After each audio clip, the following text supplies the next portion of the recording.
Masyaallah ikhwah rahimani wa rahimakumullah. Alhamdulillah, tidak hentinya kita senantiasa menjadikan syukur kita kepada Allah Subhanahu wa taala yang senantiasa memberikan kenikmatan dan karunia kepada kita, kemudahan-kemudahan yang Allah Subhanahu wa taala banyak berikan kepada kita dalam pengabdian kita dan penghambaan kita kepada Allah Subhanahu wa taala. Perkara dunia ataupun juga perkara agama, banyak Allah Subhanahu wa taala berikan kemudahan kepada kita. Maka dengan mensyukuri akan nikmat-nikmat Allah Subhanahu wa taala ini, harapan kita mudah-mudahan Allah Subhanahu wa taala akan menambahkan kenikmatan itu kepada kita dan juga memberikan sabat, bisa istiqamah dalam kita menjalani kehidupan dunia ini. Tiada lain adalah untuk mengabdikan diri kita kepada Allah Subhanahu wa taala. Kemudian ya khonafidin insyaallah, pada kesempatan pagi hari ini kita melanjutkan kembali pembahasan kita. Ini juga satu di antara kenikmatan Allah yang Allah berikan kepada kita, di mana kita masih diberikan kemudahan untuk mengkaji, mengilmui, menelaah dari tuntunan-tuntunan Allah dan Rasulnya alaihi salatu wassalam.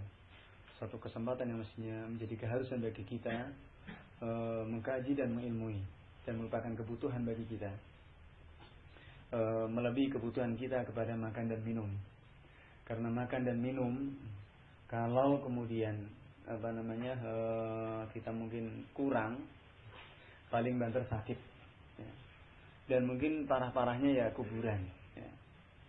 Tapi kalau agama terkena penyakit, meskipun jasadnya sehat, maka hakikatnya adalah sudah terkubur sebelum dikubur. Hakikatnya adalah keberadaannya di muka bumi ini tidak ada artinya. Maka butuhnya kita kepada agama, butuhnya kita kepada ilmu adalah melebihi kebutuhan kita kepada makan dan minum. Karena kalau kemudian kita kurang dalam masalah ini, dalam kehidupan dunia ini juga kita akan terombang-ambing, tersesat, tidak punya pegangan yang kuat, tidak punya prinsip, dan juga dalam kehidupannya hanya mengikuti kemana angin itu bertiup. Orang mungkin cerita ke utara maka ikut-ikutan, ke barat juga demikian, tidak punya prinsip dan tidak punya pegangan. Demikian pula apalagi akhiratnya. Ketika seseorang tidak punya agama, tidak mengilmui masalah agama, maka keraguan-raguan dan kerancuan dalam kehidupannya ketika tidak akan mendapatkan ketenangan dalam kehidupannya. Maka dengan berilmu dan mengkaji akan tuntunan-tuntunan Allah dan Rasulnya alaihi salatu wassalam ini, insyaallah ta'ala akan bisa menenangkan dalam setiap sisi kehidupan kita. Karena kita punya mizan, punya timbangan, punya juklak, dan punya koridor yang masih harus kita lalui. Mengerti, memahami mana yang harus kita lalui dan mana harus kita hindari. Ini jamaah menyatakan Allah Subhanahu wa taala, apalagi model pada masa kita sekarang ini dengan mass media yang demikian menguasai, satu cerita yang terlontar bisa kemudian membuat heboh dunia. Satu berita yang kemudian dilemparkan kemudian membuat kisruh di seluruh dunia. Dan ini jamaah menyatakan Allah Subhanahu wa taala yang ujung-ujungnya tiada lain adalah tidak lepas dari makar-makarnya orang-orang ahli kitab untuk bagaimana memojokkan umat Islam, untuk bagaimana mendiskreditkan Islam dan pengikutnya. Demikian pula dalam rangka agar umat ini jauh dari agamanya, agar umat ini jauh dari pegangan pokoknya, ini Al-Quran dan Sunnah Nabi alaihi salatu wassalam. Karena itu jamaah melakukan Allah Subhanahu wa taala sekali lagi bahwasanya mempelajari kesempatan untuk mengkaji, mengilmui agama ini adalah kesempatan yang masih harus kita manfaatkan sebaik-baiknya. Dan sekali lagi menjadi kebutuhan bagi kita, melebihi kebutuhan makan dan minum. Bukan sekedar hanya sambil lalu saja, tapi ini sekali lagi adalah merupakan satu hal yang merupakan kebutuhan bagi kita, agar kita mengerti bagaimana mengabdikan diri kepada Allah, bagaimana sholat yang benar, bagaimana dan seterusnya. Maka ini jamaah melakukan Allah Subhanahu wa taala, permasalahan agama bukan permasalahan orang-orang khusus saja, tapi semua dari kita adalah wajib untuk memahami perkara-perkara pokok dalam masalah agama, khususnya masalah-masalah yang sangat mendasar, masalah akidah, masalah tauhid, dan masalah pokok-pokok ibadah Ini tentunya menjadi keharusan bagi kita untuk kita mempelajari dan mengkajinya. Ini jamaah muliakan Allah Subhanahu wa taala, karena kita lihat bagaimana apa yang Allah Subhanahu wa taala banyak habarkan dan juga apa yang sudah kita banyak pelajari dari kebiasaan-kebiasaan jahiliyah ini, tanpa disadari pun juga kita terkadang mengadopsi dari mereka. Ini diantaranya pada masalah yang ke-35, di mana dikatakan taqarrubu minallah bi fi'lil muharram. Mereka mendekatkan diri kepada Allah Subhanahu wa taala dengan perkara-perkara yang haram. Ini kan sudah koridornya terbalik, timbangannya sudah berbalik. Yang hak dikatakan batil, yang batil dikatakan hak. Dan kemudian berbangga diri dengan perbuatan keji yang mereka lakukan, dianggapnya seperti itu adalah merupakan qurbah, merupakan pendekatan diri kepada Allah Subhanahu wa taala. Di mana ahlul jahiliyah dahulu Allah Subhanahu wa taala menjelaskan bahwasanya mereka beribadah di sekeliling Ka'bah itu dengan telanjang. Dan mengatakan wa idza fa'alu fahishatan qalu wajadna 'alaiha aba'ana wallahu amarna biha. Ketika mereka berbuat fahisyah. Fahisyah di sini maksudnya adalah mereka telanjang bulat ketika tawaf di Ka'bah. Dan ini dikatakan telanjang, orang telanjang dikatakan fahisyah. Ya, suatu perbuatan yang seperti perbuatan zina. Dan bahkan ini padahal ini belum zina, tapi Allah mengatakan itu dikatakan fahisyah. Kalau mereka katakan wajadna 'alaiha aba'ana. Kami mendapati nenek moyang kami melakukan seperti itu. Dan kata mereka Allah memerintahkan kami melakukan itu. Ini adalah bisikan-bisikan iblis. Dengan sebenarnya hati mereka ada kesadaran. Dan mereka menyadari dengan dosa mereka perbuat. Di mana ahli jahiliyah mereka beribadah dengan tawaf di sekeliling Ka'bah itu dengan telanjang. Ketika syaitan laknatullah alaihi mereka menghiasi, memberikan bisikan-bisikan kepada penduduk Mekah ini yang suka berbuat zina, suka berbuat hal yang haram, suka berbuat mungkar, dibisiki kepada mereka supaya ketika tawaf itu adalah Ka'bah itu tempat yang suci, Masjidil Haram tempat yang suci, maka tidak boleh dilakukan kecuali sesuatu yang suci. Padahal pakaian yang mereka pakai biasa dipakai untuk perbuatan yang mungkar, biasa untuk mungkin maka ketika mereka tidak mendapati pakaian yang suci, artinya suci di sini belum digunakan untuk maksiat, maka mereka pakai itu. Kalau tidak mereka dapati, maka mereka tawaf dengan telanjang bulat. Itu yang mereka lakukan. Dan syaitan memberikan bisikan kalau itu adalah diperintahkan oleh Allah Subhanahu wa taala. Ini jamaah melakukan Allah Subhanahu wa taala, maka mereka masuk ke Masjidil Haram dengan telanjang. Demikian syaitan menghiasi kepada mereka, memberikan bisikan-bisikan kepada mereka untuk melakukan perbuatan fahisyah, perbuatan yang keji seperti itu, tawaf dengan telanjang. Nah, kita lihat Allah Subhanahu wa taala menyebutkan bahwasanya membuka baju itu dikatakan fahisyah. Dan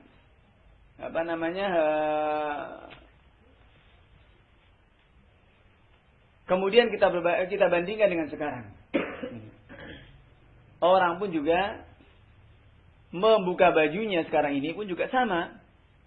Kalau dulu membuka baju tawaf ini sebagai ibadah, lah sekarang orang pun juga seperti itu, membuka baju dikatakan sebagai suatu hal yang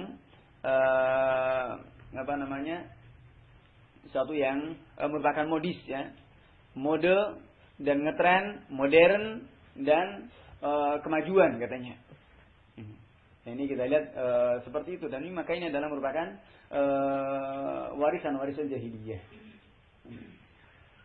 yang Allah Subhanahu wa taala juga menyebutkan tentang mereka di surat Al-Ahzab tentang keberadaan mereka yang suka berhias, ya. Suka tabarruj. Dan Allah mengatakan wala tabarrujna tabarrujal jahiliyatil ula.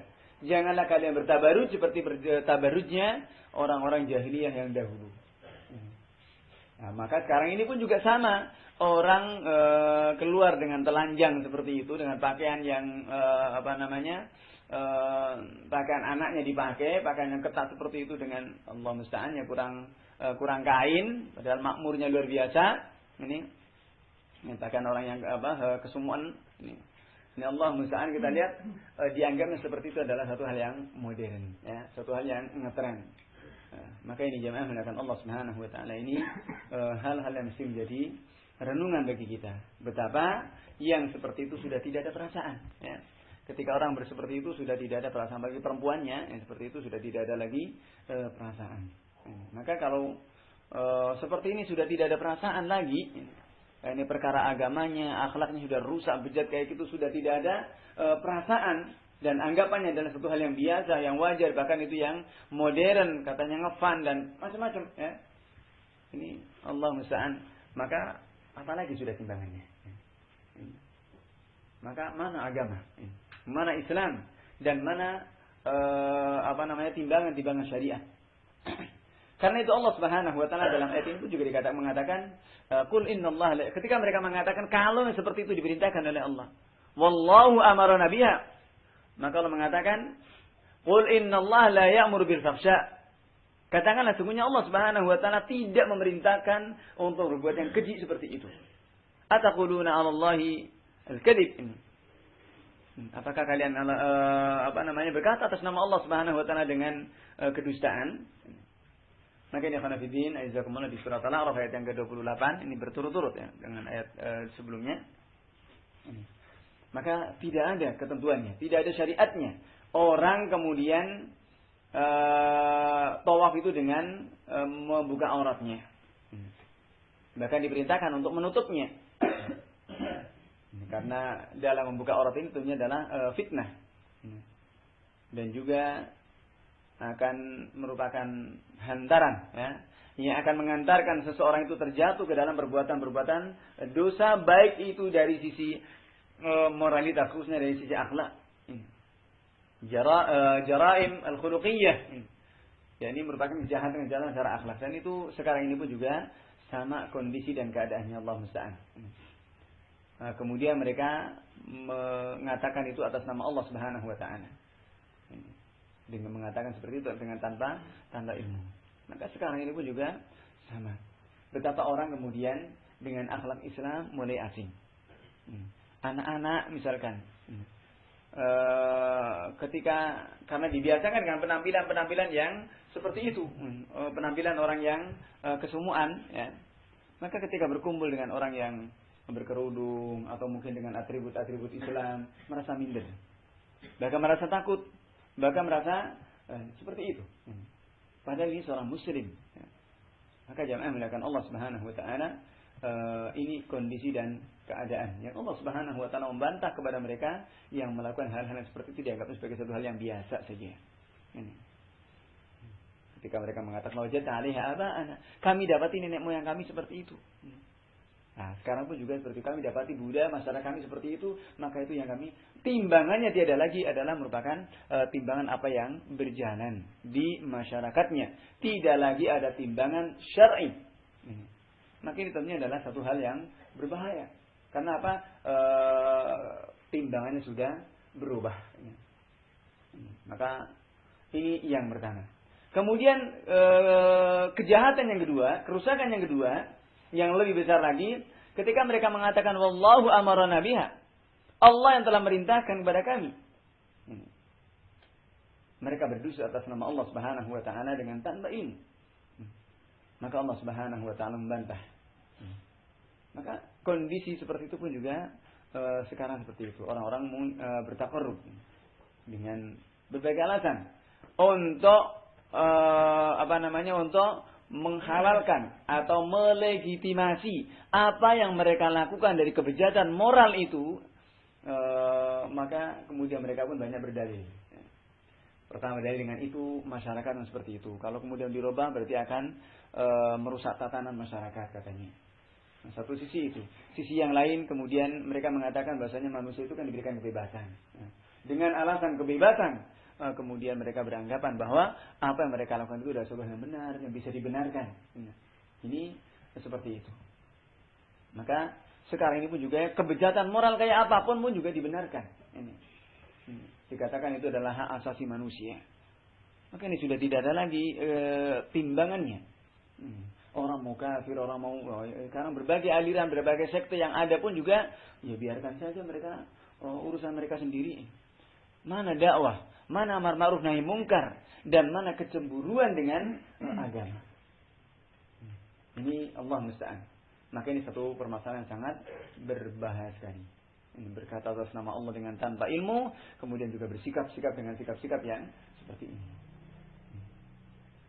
Kemudian Allah Subhanahu wa taala menjelaskan, "Qul innama harrama rabbiyal fawahisha ma dhahara minha wa ma batan." Katakanlah, sesungguhnya Allah Subhanahu wa taala telah mengharamkan, Rabbku telah mengharamkan al-fawahish, segala bentuk perbuatan yang keji.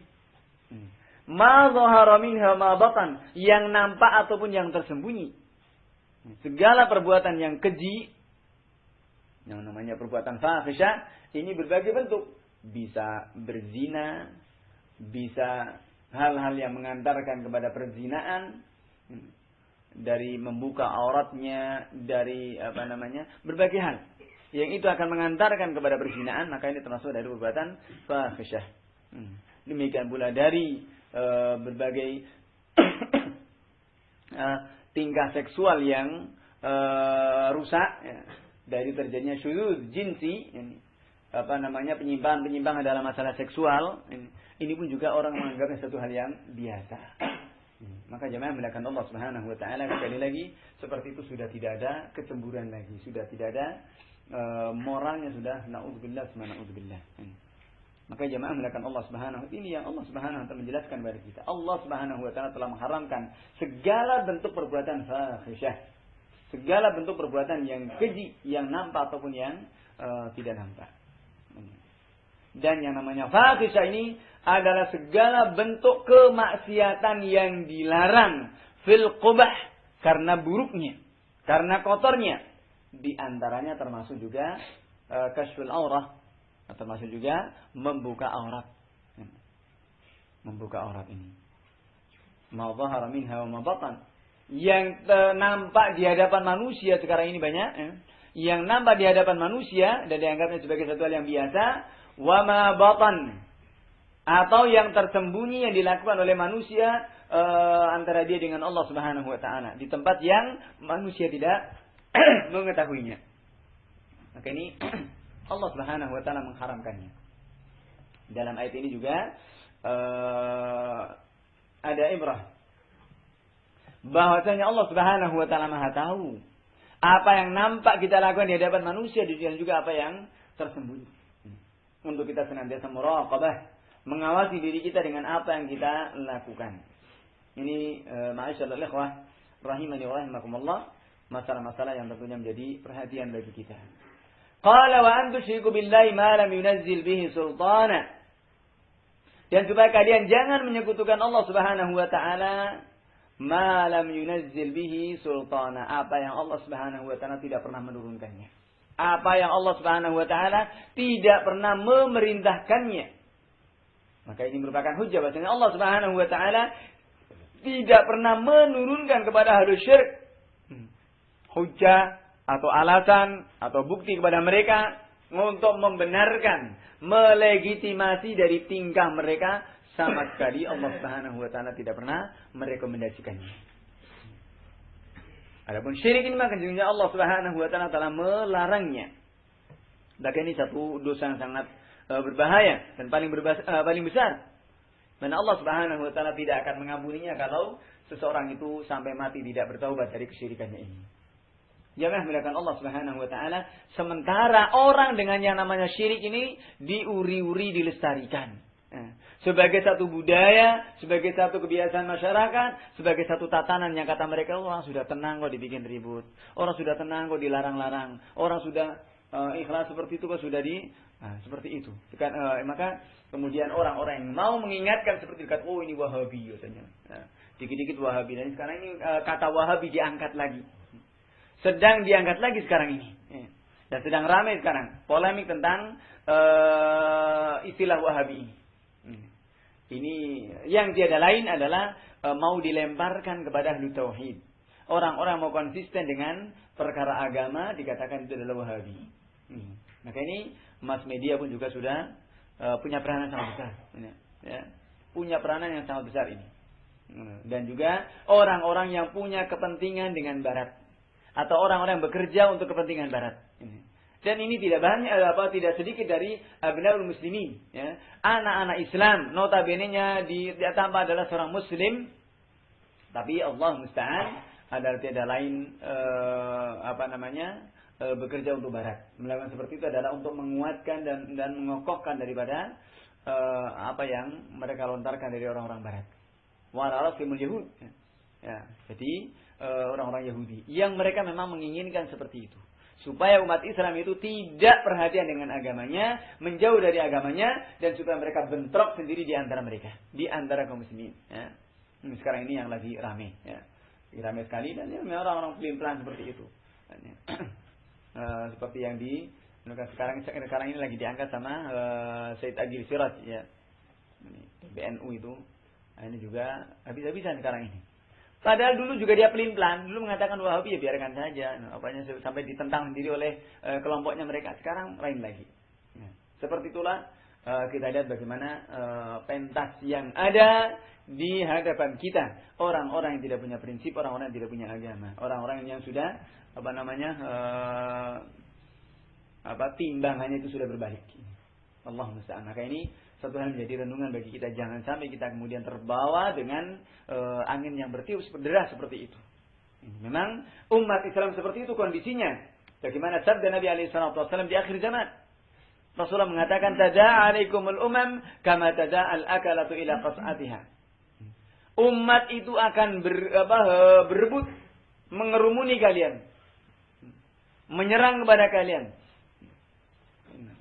Kama tada'al akalatu ila qas'atiha, seperti serangga-serangga itu mereka berebut kepada makanan. Jadi umat Islam itu di Rasulullah SAW gambarkan seperti satu makanan yang enak, ya. Kemudian serangga-serangga pun juga mereka berebut untuk mendapatkannya. Maka kalau kemudian makanan itu tidak dijaga dengan baik, ditutupi dengan baik, maka seperti itu akan mudah diserang, ya.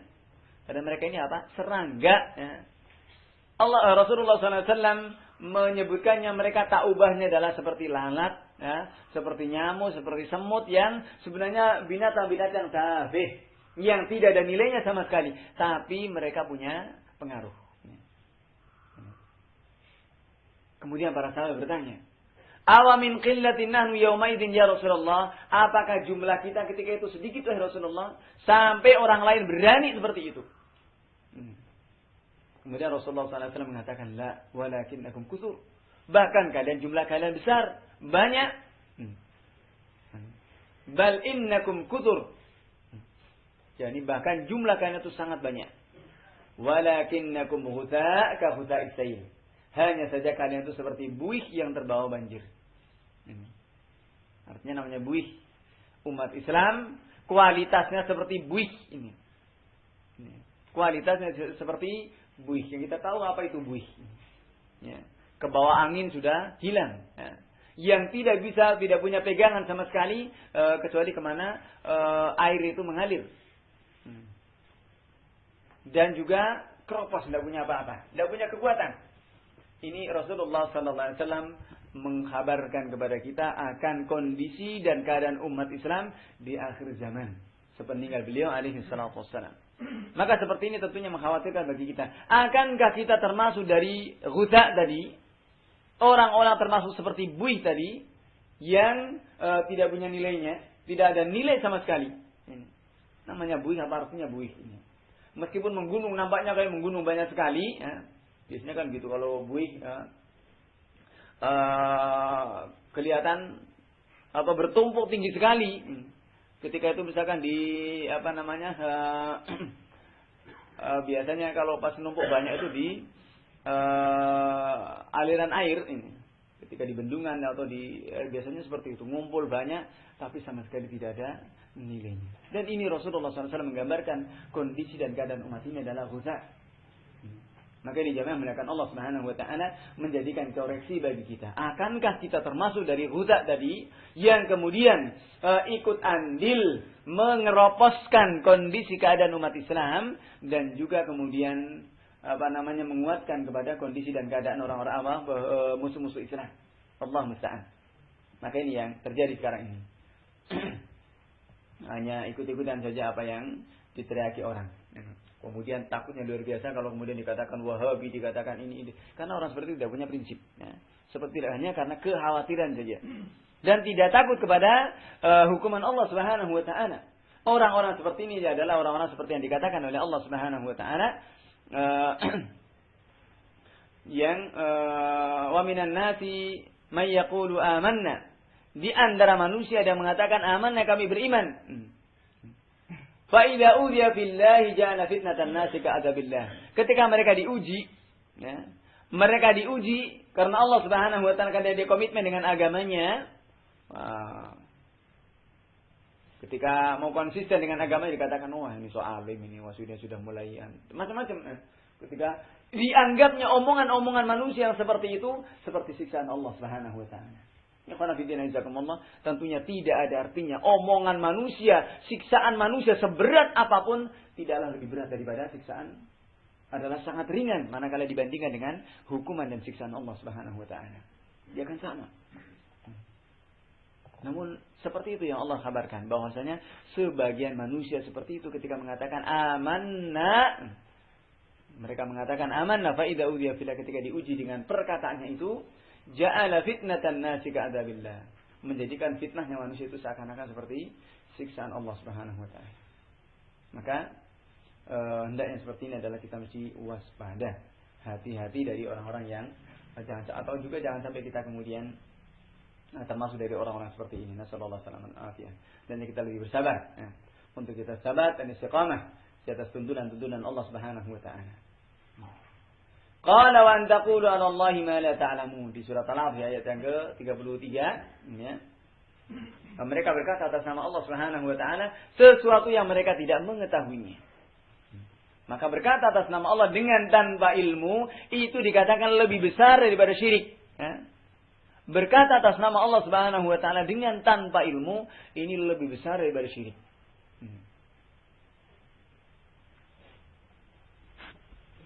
Karena apa?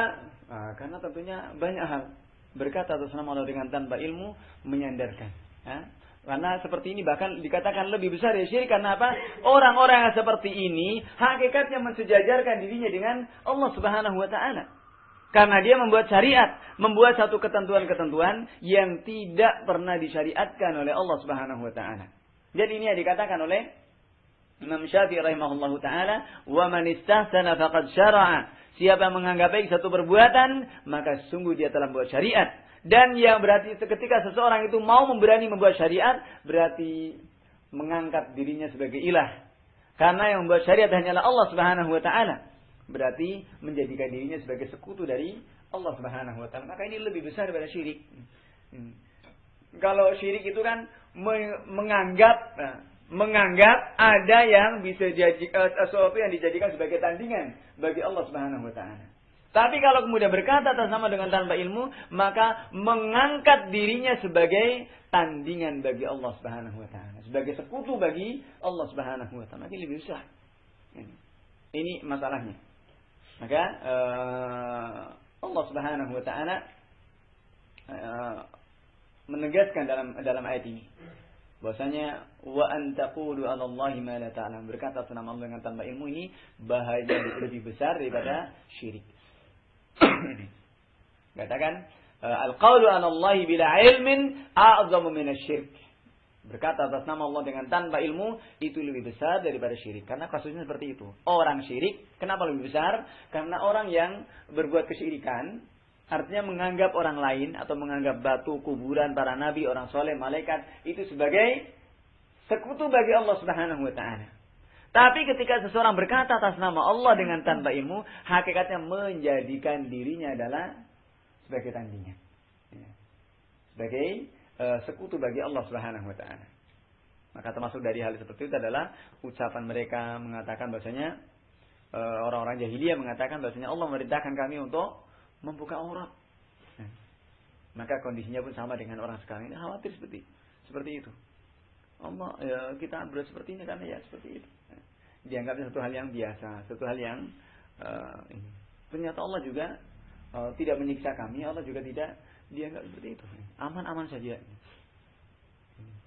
Maka hendaknya kita waspada terhadap orang-orang mengatakan ini halal, ini haram dengan tanpa dalil dari Al-Quran dan As-Sunnah dari Rasulullah Sallallahu Alaihi Wasallam. Maka sementara Allah Subhanahu Wa Taala merintahkan, ya bani Adam, khudhu zinatakum inda kulli masjid, khudhu zinatakum. Wahai bani Adam, khudhu zinat, ambil perhiasan kalian. Artinya adalah tutup aurat kalian. Khudhu zinatakum. Dan itu bukan berarti kemudian diartikan itu adalah ambil perhiasan kalian. Maka yang dimaksudkan adalah tutuplah aurat kalian. Khususnya ketika mau sholat, ketika mau tawaf, ketika mau beribadah menghadap kepada Allah Subhanahu Wa Taala. Ini maksudnya adalah dalam kondisi dan keadaan yang husnul hay'ah, dalam kondisi penampilan yang paling baik. Ketika menghadap kepada Allah Subhanahu Wa Taala. Ini mestinya dengan penampilan yang paling baik. Sementara Masya Allah ya, mau pameran, mau apa, penampilannya luar biasa. Nih Mas Oki ini sudah memberikan briefing luar biasa. Ya. Sementara kalau sholat, acak-acakan nggak kurang sebes langsung aja. Ya. Maka ini tentunya adalah dikoreksi bagi kita. Ya. Ketika kita mau menghadap kepada orang yang katakan orang penting, wah Masya Allah perlente sekali. Ketika menghadap kepada Allah Subhanahu Wa Taala, sekenanya saja. Meskipun itu sah-sah saja, ya. Meskipun itu sah-sah saja, dan Allah Subhanahu Wa Taala haknya itu dibangun di atas kemudahan, kelonggaran. Tapi seperti itu dari sisi adab, ya, dari sisi akhlak. Ya. Kita berakhlak kepada manusia, tidak berakhlak kepada Allah Subhanahu Wa Taala. Maka mestinya dijaga. Ya. Sementara kita minta kepada Allah, ya, makan rezeki dari rezekinya Allah, tinggal di bumi Allah, bernaung di langitnya Allah, dan semuanya dari Allah Subhanahu Wa Taala. Kok kita seperti itu kepada Allah Subhanahu Wa Taala? Ya. Maka tentunya kurang tidak layak lah. Ya. Tidak layak. Kepada Pak Lurah saja luar biasa. Ya. Ini jamaah melakukan Allah Subhanahu Wa Taala. Maka seperti itu kondisi dan keadaan ahli jahiliyah yang mestinya kita koreksi. Mereka mendekatkan diri kepada Allah dengan hal-hal seperti itu, menyembah kepada Allah Subhanahu Wa Taala. Maka ini dengan cara-cara seperti itu, ini merupakan kekejian yang sangat berat, sangat besar, dari berdusta atas nama Allah Subhanahu Wa Taala. Waliyadzubillah. Maka dari sini juga, dari ayat ini juga diambil faedah, kata beliau, tentang haramnya membuka aurat secara mutlak, kecuali dalam keadaan darurat saja. Ini haramnya membuka aurat ini secara mutlak, kecuali darurat. Nah, seperti karena pengobatan atau karena kondisi atau misalkan diantara suami istrinya, tidak ada masalah. Itu saja yang dibolehkan. Selebihnya maka menutup aurat, membuka aurat ini adalah satu hal yang haram dan sangat diharamkan, meskipun itu di hadapan sesama jenis misalkan, atau bahkan di hadapan mahramnya sendiri. Mahram ini ya. Maka ini pun juga Islam memberikan aturan. Ya. Ada adab-adabnya. Seorang wanita, seorang laki-laki kapan dibolehkan untuk membuka auratnya, dan auratnya bagaimana. Ini semuanya ada ketentuan-ketentuannya. Tentunya adalah penting untuk kemudian kita kaji. Karena hal-hal yang seperti ini akan menyeret, ketika seseorang menggampangkan seperti itu, akan menyeret kepada perbuatan yang keji tadi. Pelanggaran-pelanggaran secara adab, secara akhlak, moral ini, yang kemudian terjatuh ke dalam perbuatan-perbuatan yang dosa. Ini. Dan syaitan tentunya tahu. Syaitan sangat jeli sekali. Manakala seseorang nampak auratnya, baik itu laki-laki atau perempuan sama saja. Yang laki-laki sama dengan laki-laki akan kemudian menyeret kepada perbuatan liwat. Ya. Seperti yang dilakukan oleh kaumnya Nabi Nuh alaihi salam. Na'udzubillah tsumma na'udzubillah. Ini pun juga orang biasa karena seperti itu. Apalagi ditambah lagi dengan kesulitan-kesulitan mau menikah ya. Mau menikah nanti begini, ketakutan seperti ini. Akhirnya kemudian terjadinya syuzuz jinsi. Penyimpangan-penyimpangan dalam seksual seperti ini. Nah, dianggapnya seperti itu adalah satu hal yang wajar saja. Sekarang seperti itu, dianggapnya satu hal yang wajar. Itu hak asasi lagi. Kembalinya kepada hak asasi. Padahal yang merupakan jarimah. Ya. Merupakan perbuatan yang sangat keji. Nasallallahu alaihi wasallam. Dan setan tahu seperti itu. Ya. Karena setan tidak lain adalah ingin mengajak sebanyak-banyaknya ya, dari orang-orang yang mau mengikutinya. Na'udzubillah, na'udzubillah. Maka seperti ini setan berikan bisikan-bisikan, berikan targhib, berikan dorongan-dorongan dan juga iming-iming untuk membuka auratnya supaya kelihatan sport, kelihatan masya Allah ya, kelihatan gentle, kelihatan macam-macam ya. Lebih jantan katanya, lebih la haula wala quwata illa billah, dengan berbagai propaganda yang seperti itu. Dianggap seperti itu ada satu kemajuan, satu kemodernan, satu ya, satu tarqiyat ya, peningkatan. Kemudian menjadikan lari dari menutup aurat. Ya. Memakai pakaian yang pantas, memakai pakaian yang sopan, yang santun. Dan yang santun yang seperti dikatakan, ini terbelakang, ini enggak gaul, ini ortodok katanya, kampungan, macam-macam dengan seperti itu. Tidak ngefan katanya dan berbagai hal, omongan-omongan yang seperti itu. Allah musta'an. Maka ini jemaah menakan Allah Subhanahu wa taala, dan itu sekali lagi hampir peranan daripada mass media pun juga sangat besar sekali dalam menjauhkan manusia dari jalan Allah Subhanahu wa taala dan menjadikan manusia itu zuhud dari perkara agamanya. Kalau zuhud dalam masalah dunia terpuji, tapi zuhud dalam masalah agama ini yang kemudian orang jadi lari dari agama, Allah musta'an. Maka ini sekali lagi banyak memegang peranan dari mass media, majalahnya, kemudian juga koran-korannya, ada berbagai majelis-majelis yang ada, atau juga acara-acara yang seperti sifatnya adalah glamor. Namun demikian jemaah mendapatkan Allah Subhanahu wa taala, seperti itu semuanya tidak akan memberikan madarat sedikit pun kepada ahlul iman manakala konsisten, manakala komitmen, manakala kokoh di atas keimanannya, maka apapun dari iming-iming yang seperti itu la yadur, tidak akan memberikan madarat. Atau juga ancam, bahkan jangankan sekedar omongan-omongan seperti itu, ancaman-ancaman apapun akan mengatakan la dhair, tidak ada madarat, tidak ada artinya. Maka kita lihat Allah Subhanahu wa taala juga menghabarkan bagaimana tentang keadaan orang-orang tukang sihirnya Raja Fir'aun, yang mereka mendapatkan intimidasi, ancaman dan seterusnya pun juga mengatakan la dhair, tidak ada madarat sedikit pun. Innama tahkumu hadhil hayatid dunya. Kamu hanya bisa menghukumi di dunia saja. Di akhirat sama sekali. Maka hukum apa yang dilakukan oleh manusia itu hanya dunia saja. Sebentar. Setelah itu adalah kehidupan akhirat milik kami. Ini mereka keteguhannya dalam memegang dalam konsisten dengan iman. Tidak kemudian memberikan kekhawatiran dengan ancaman, intimidasi ataupun juga gangguan-gangguan yang didapatinya karena keimanannya, karena konsistennya dengan agama. Ini jemaah mendapatkan Allah Subhanahu wa taala, masalah-masalah mesti kita menjadikan kita waspada. Khususnya pada masa kita sekarang ini, Allah musta'an, kita lihat banyak ya yang tiada lain ingin memojokkan umat Islam dari dulu sampai sekarang seperti itu.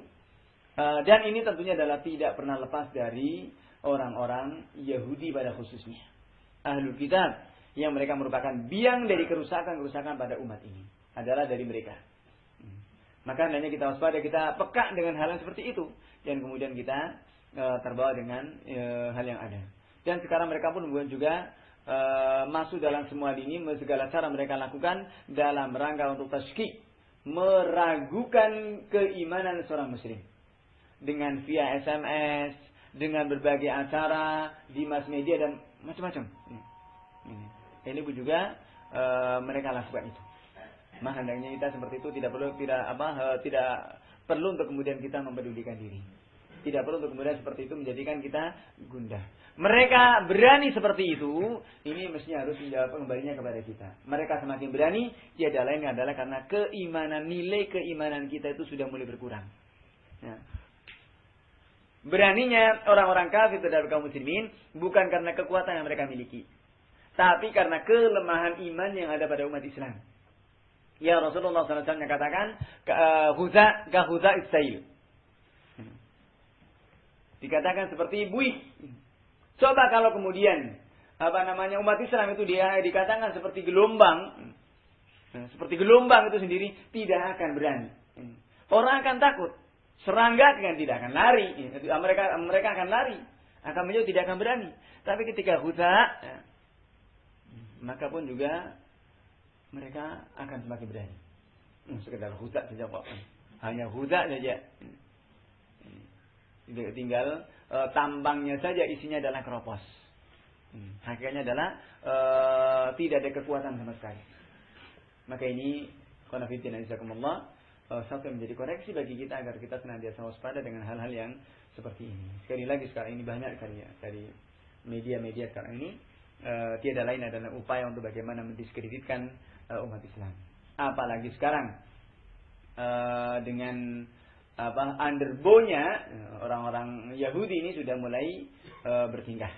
Jadi orang-orang Syiah sekarang ini pun juga mulai bertingkah di mana-mana, khususnya di Jazirah Arabia. Ya. Di Jazirah Arabia. Kalau yang tidak ada itunya pun juga dibikin konflik. Ya. Yang PO-nya tiada lain adalah umat Islam. Nah, ini sekarang ini pun hampir di Jazirah Arabia. Sekarang pun juga di Indonesia pun yang di mana komunitas kaum muslimin itu banyak, dibikin kisruh.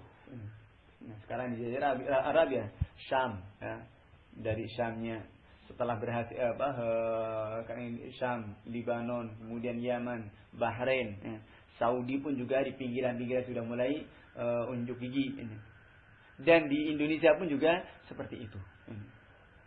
Apalagi kalau di sini adalah kebebasan dengan berdalih kebebasan. Ya. Mereka semakin berani. Maka ini jemaah melakukan Allah Subhanahu wa taala seperti itu tidak kemudian menjadikan kita gentar. Kembalikan keimanan kita. Manakala kita kembali kepada keimanan kita, mereka tidak akan berani. Yakin. Ini sudah satu hal yang pasti. Sebagaimana Rasulullah SAW dikatakan, nusirtu birru'bi masirata syahrin. Aku diberi pertolongan oleh Allah Subhanahu wa taala, ditolong oleh Allah dengan rasa takut kepada musuh-musuh Allah 1 bulan sebelum perang. Mereka sudah ketakutan duluan. Kenapa? Iman yang ada pada mereka. Iman. Melihat keimanan yang ada pada para sahabat ini luar biasa. Sebagaimana kisahnya di Fathul Iraq, ketika penaklukan Irak ini. Ini juga satu kisah yang sangat mengagumkan sekali. Ketika Rustum, panglima perangnya, itu keheranan. Umat Islam orangnya seperti itu kok berani-berani sekali, kenapa? Maka mereka minta ada satu duta dari kaum muslimin untuk datang ke istana mereka. Ingin bertanya, menjelaskan kepada mereka. Maka datang seorang sahabat yang kurus, ya. Pakaiannya compang-camping, tambal-tambal, ya. Seadanya sekali, dengan naik keledai dengan tombak yang di tangannya. Ini tamu negara, duta ini. Mereka menyambutnya dengan dengan luar biasa, tamu negara. Dipasang permadani megah, mewah. Kemudian di kanan kiri disiapkan pasukan, ya. Dengan senjata yang siap. Layaknya tamu negara seperti itu. Mereka menyambutnya dengan itu. Yang datang itu tuyuk-tuyuk hanya orang seperti itu saja. Tapi kita lihat keberaniannya luar biasa. Sambil jalan, tombaknya pun juga jalan, dipermadani, ancur-ancuran, dicacah-cacah itu permadani sambil jalan. Padahal sendirian. Dan ini orang-orang Persia pun tidak berani berbuat apa-apa. Sampai ketika di depan istananya disuruh parkir itu keledai. Maka sahabat ini mengatakan, biarkan saja lah. Yang punya kemauan itu kalian, yang undang itu kalian. Ima saya balik lagi atau biarkan saya masuk dengan keledai saya. Masuk dengan keledainya ke istananya. sampai di depan singgasananya. Baru diparkir, dadung di situ. Ini kita lihat keberanian padahal sendirian seandainya di tempat lehernya sudah. Ini nggak bisa apa-apa sudah. Ini kita lihat iman. Rob ada pada mereka, pada orang-orang kafir. Kenapa iman ini yang sangat kokoh? Maka di jamaah melakukan Allah Subhanahu wa taala tidak perlu kemudian keluar yang pokok adalah bagaimana kita mengembalikan akidah kita. Memurnikan akidah kita semata-mata hanya karena Allah Subhanahu wa taala. Jaga dari perbuatan kita dari tendensi-tendensi dunia. Dari riya dan yang lainnya, ini insyaallah akan bisa mengembalikan izzatul Islam wal muslimin. Akan bisa mengembalikan kewibawaan umat Islam.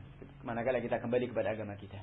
Bagaimana yang Rasulullah SAW sabdakan bahwa kehinaan akan menimpa kepada sallallahu alaikum dzullan. Kehinaan akan menguasai kepada kalian. La yanzu'ankum hatta tarji'u ila dinikum. Dan kehinaan itu tidak akan lepas dari kalian sampai kalian itu kembali kepada agama kalian. Maka di sini jelas Rasulullah memberikan kaidah al-audatu ila din, kembali kepada agama merupakan makhraj, merupakan jalan keluar dari kehinaan. Merupakan solusi dari kehinaan dan keterpurukan yang ada pada umat Islam adalah kembali kepada agama, memurnikan akidah semata-mata karena Allah Subhanahu wa taala, akidah dan ibadahnya, dan mengembalikan aktivitas dan kegiatannya itu kepada tuntunan-tuntunan Rasulullah sallallahu alaihi wasallam. Tauhidul ibadah hanya karena Allah Subhanahu wa taala, kemudian juga tauhidul ittiba' hanya kepada Rasulullah sallallahu alaihi wasallam. Ini insyaallah taala akan bisa menyelesaikan perkara kita. Ini ikhwan fillah azakumullah wa rahimakum yang kita bahas pada kesempatan pagi hari ini. Mudah-mudahan ada manfaatnya. Wallahu taala alam. Subhanaka wa bihamdika asyhadu an la ilaha illa anta astaghfiruka wa atubu ilaik. Walhamdulillahirabbil alamin. Assalamualaikum warahmatullahi wabarakatuh.